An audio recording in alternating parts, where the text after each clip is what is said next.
കേരള വിഷന്റെ എന്റെ കൺമണിക്ക് ആദ്യ സമ്മാനം പദ്ധതിയിൽ പങ്കാളിയായി MA യൂസഫ് അലി. പദ്ധതിയിലേക്ക് ആദ്യ ഗഡുവായ 10 ലക്ഷം രൂപയുടെ ചെക്ക് ലുലു ഗ്രൂപ്പ് പ്രതിനിധികൾ കൈമാറി. കേരളത്തിലെ മുഴുവൻ സർക്കാർ ആശുപത്രികളിലും ജനിക്കുന്ന നവജാത ശിശുക്കൾക്ക് ആദ്യ സമ്മാനം നൽകുന്ന പദ്ധതിയാണ് കേരള വിഷൻ നടപ്പിലാക്കുന്നത്.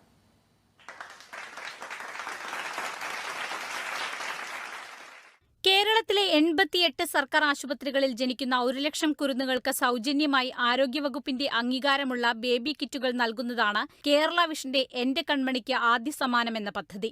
കേരള വിഷന്റെ 15ാം വാർഷികത്തോടനുബന്ധിച്ച് കൊച്ചി സിയാൽ കൺവെൻഷൻ സെന്ററിൽ നടന്ന അവാർഡ് ദാന ചടങ്ങിൽ വെച്ചാണ് പദ്ധതി ഉദ്ഘാടനം ചെയ്തത്. അന്ന് ചടങ്ങിൽ പങ്കെടുത്ത Lulu group chairman MA Yusuf Ali പദ്ധതിയിൽ പങ്കാളിയാകുമെന്ന് പ്രഖ്യാപിക്കുകയായിരുന്നു.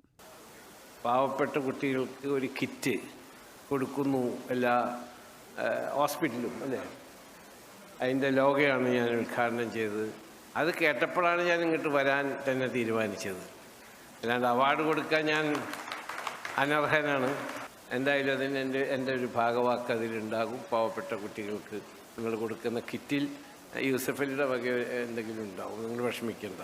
ഇപ്പോൾ തന്റെ പ്രഖ്യാപനം യാഥാർത്ഥ്യമാക്കിയിരിക്കുകയാണ് MA യൂസഫ് അലി. പദ്ധതിയിലേക്കായി ലുലു ഗ്രൂപ്പ് നൽകിയ 10 ലക്ഷം രൂപയുടെ cheque Lulu group India media coordinator NB Swaraj, Lulu retail general manager Sudheesh Nair എന്നിവരിൽ നിന്നും COA സംസ്ഥാന എക്സിക്യൂട്ടീവ് കമ്മിറ്റി അംഗവും കേരള വിഷൻ ചാനൽ ഡയറക്ടറുമായ PS Rajaneesh, Kerala Vision channel director AJ Subrahmanyam എന്നിവർ ഏറ്റുവാങ്ങി. എന്റെ കൺമണിക്ക് ആദ്യ ഗിഫ്റ്റ് വളരെ മാതൃകാപരമായ പദ്ധതിയാണെന്ന് ലുലു ഗ്രൂപ്പ് പ്രതിനിധികൾ പറഞ്ഞു. എന്റെ കൺമണിക്ക് ആദ്യ ഗിഫ്റ്റ് എന്ന കേരള വിഷൻ്റെ ഈ പദ്ധതി മാതൃകാപരമായ ഒരു പ്രവർത്തനമാണ്. കേരള വിഷൻ്റെ നേതാക്കളും അതിൻ്റെ പ്രവർത്തകരും അതിൻ്റെ ഭാരവാഹികളും മുന്നോട്ട് വന്നത്, അതിന് പ്രത്യേക നന്ദി ഞാൻ ഈ അവസരത്തിൽ അറിയിക്കുകയാണ്. Kerala vision news, Kochi.